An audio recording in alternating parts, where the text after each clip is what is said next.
ಇವಾಗ ಕೆ.ಎನ್. ರಾಜಣ್ಣ ಅವರನ್ನ ಸಂಪುಟದಿಂದ ವಜಾಗೊಳಿಸಿದ ಬೆನ್ನಲ್ಲೇ ಈಗ ಮಧುಗಿರಿಯಲ್ಲೂ ಕೂಡ ಬೃಹತ್ ಪ್ರತಿಭಟನೆ ನಡೀತು. ನಾಳೆ ತುಮಕೂರಿನಲ್ಲೂ ಕೂಡ ಬೃಹತ್ ಪ್ರತಿಭಟನೆ ನಡೆಸಲು ವಾಲ್ಮೀಕಿ ಸಮಾಜದ ಮುಖಂಡರು ಈಗಾಗಲೇ ತೀರ್ಮಾನಿಸಿರುವಂಥದ್ದು. ನನ್ನ ಜೊತೆ ವಾಲ್ಮೀಕಿ ಸಮುದಾಯದ ಮುಖಂಡರು ಅವ್ರು ಮಾತಾಡಿಸ್ತಾ ಹೋಗ್ತೀನಿ. ನಾಳೆ ಯಾವ ರೀತಿ ಪ್ರತಿಭಟನೆ ಇರ್ತದೆ ಸರ್? ಈಗ ನಾಳೆ ಯಾವ ರೀತಿ ಪ್ರತಿಭಟನೆ ಇರುತ್ತೆ, ಯಾವ ರೀತಿ ಸಜ್ಜಾಗಿದ್ರ ಅಂತ ಸರ್? ನಾಳೆ ನಮ್ಮ ಜಿಲ್ಲಾ ಮಟ್ಟದಲ್ಲಿ ಅಹಿಂದ ಜನಾಂಗ ಏನಿದೆ, ಅಲ್ಪಸಂಖ್ಯಾತ ಹಿಂದುಳಿದ ದಲಿತ ಸಮಾಜದವ್ರು ಸೇರಿಕೊಂಡು ನಾಳೆ ಪ್ರತಿಭಟನೆ ಶಾಂತಿಯುತವಾಗಿ ಮಾಡ್ತಾ ಇದ್ದೀವಿ. ಯಾಕಂದರೆ ನಾವು ಟೌನ್ ಹಾಲ್ ಸರ್ಕಲ್ನಿಂದ ಜಿಲ್ಲಾಧಿಕಾರಿಗಳ ಕಚೇರಿವರೆಗೂ ಮೆರವಣಿಗೆ ಮುಖಾಂತರ ಹೋಗಿ ಮನವಿಯನ್ನು ಸಲ್ಲಿಸ್ತಾ ಇದ್ದೀವಿ ಶಾಂತಿಯುತವಾಗಿ. ಬಟ್ ಇದು ಸಾಂಕೇತಿಕ, ಇದು ಪ್ರಾರಂಭ ಇದು. ಹಾಗಾಗಿ ನಾಳೆ ಶಾಂತಿಯುತವಾಗಿ ಪ್ರತಿಭಟನೆ ನಡೀತೆ ಸರ್. ಈಗ ಎಷ್ಟರ ಮಟ್ಟಿಗೆ ಸರಿ ಅಂತ ಈ ರೀತಿ ವಜಾ ಮಾಡಿದ್ದು ಸರ್? ಇದು ನಾನು ಹೇಳಬೇಕು ಅಂತಂದರೆ ವಾಲ್ಮೀಕಿ ಸಮಾಜಕ್ಕೆ ಮಾಡಿದಂಥ ಘೋರ ಅಪಮಾನ ಸರ್. ಇದು ನಾನು ಸಮಾಜದ ಮುಖಂಡಾಗಿ ಹೇಳ್ತಾ ಇದ್ದೀನಿ. ಕೇವಲ ಕೆ.ಎನ್. ರಾಜಣ್ಣವ್ರಿಗೆ ಮಾಡಿದ್ದಲ್ಲ, ಇದು ವಾಲ್ಮೀಕಿ ಸಮಾಜಕ್ಕೆ ಮಾಡಿದಂಥ ಘೋರ ಅವಮಾನ. ಯಾಕಂದರೆ ಇದು ಸೂಕ್ಷ್ಮ ಸಮಾಜ, ನಾಯಕ ಸಮಾಜ. ನಾನು ಈಗಾಗಲೇ ಹೇಳ್ದಂಗೆ ಈ ಹಿಂದೆ BJPಗೆ ನಾವು ಬೆಂಬಲ ಕೊಟ್ಟು ಅತಿ ಹೆಚ್ಚು ಮತಗಳನ್ನು ಕೊಟ್ಟು BJPಯನ್ನು ಬೆಂಬಲಿಸಿದ್ವಿ.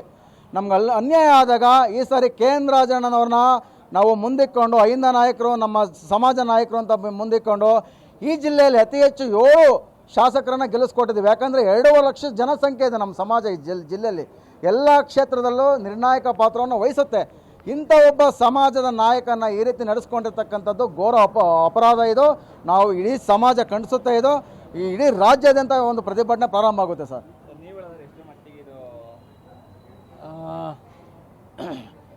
ತಮಗೆ ತಿಳಿದ ಹಾಗೆ ನಿನ್ನೆಯಿಂದಲೂ ಕೂಡ ಇಡೀ ರಾಜ್ಯದಲ್ಲಿ ರಾಜಣ್ಣನವರ ಬಗ್ಗೆ ಅನ್ಯಾಯ ಆಗಿದೆ ಅಂತ ಮಾತಾಡ್ತಾ ಇರ್ತಕ್ಕಂಥ ಜನ ಸುಮಾರು ಶೇಕಡ 80% ಇದೆ.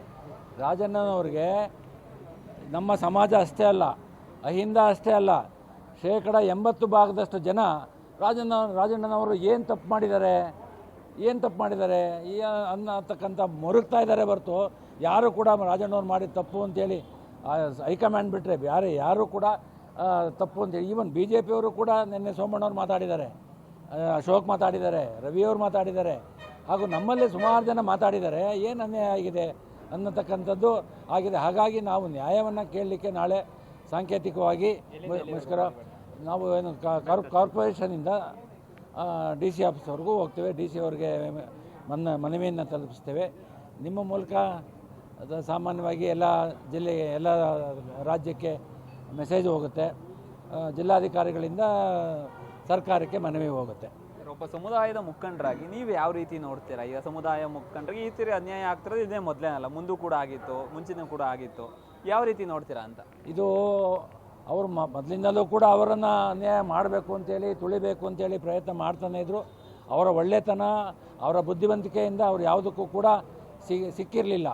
ಈಗಲೂ ಕೂಡ ತಪ್ಪು ಮಾಡಿಲ್ಲ. ಆದರೂ ಕೂಡ ಬೇಕಂತಲೇ ಇವರು ನೀವು ಹೇಳ್ದಂಗೆ ಕನ್ನಡದಲ್ಲಿ ಮಾತಾಡಿದ್ದಾರೆ. ಹೈಕಮಾಂಡ್ ಕನ್ನಡ ಏನು ಗೊತ್ತಾಗುತ್ತೆ, ಅರ್ಥ ಆಗುತ್ತೆ.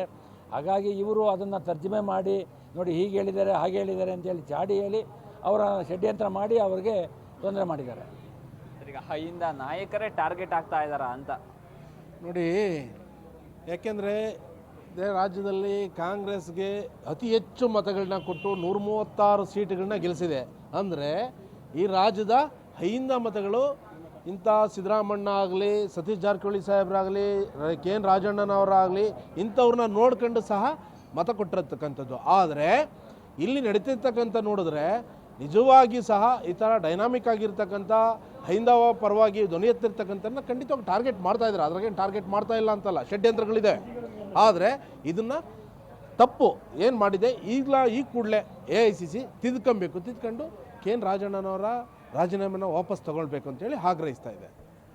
ವೀಕ್ಷಕರೇ, ಇಲ್ಲಿನ ವಾಲ್ಮೀಕಿ ಸಮುದಾಯದ ಮುಖಂಡರು ಹೇಳ್ತಿರೋದಿಷ್ಟ, ಇವರೇನು ತಿದ್ಕೋಬೇಕು, ಏನು ಹೈಕಮಾಂಡ್ ತಿದ್ಕೊಂಡು ಅವರ ವಜಾವನ್ನ ಹಿಂಪಡಿಬೇಕು ಅನ್ನೋದು ಇವರ ಮಾತಾಗಿತ್ತು. ಕ್ಯಾಮ್ರಾ ಪರ್ಸನ್ ಹರೀಶ್ ಜೊತೆ ದೀಪಕ್, ಪ್ರಜಾಶಕ್ತಿ TV, ತುಮಕೂರು.